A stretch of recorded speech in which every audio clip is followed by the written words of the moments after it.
Bom dia, pessoal, para quem me segue aí, fazendo mais um vídeo aqui. Eu tive que vir receber umas mercadorias, tava lá na obra dos kitnet.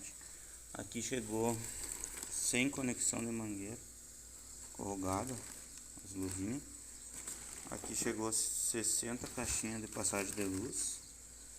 E aqui, dois rolos de arame 08 pro som da MIG com gás. Isso aqui tudo eu encomendei do Mercado Livre. Essas aqui para cliente lá da obra grande, lá encomendei para ela.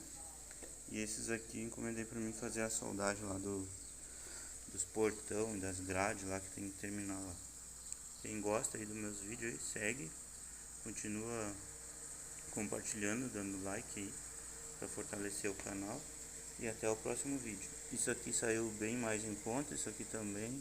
E esses aqui, ó, pelo que eu sempre compro aqui, com um rolo que eu compro aqui na cidade, eu compro dois na internet, no Mercado Livre. Até o próximo vídeo.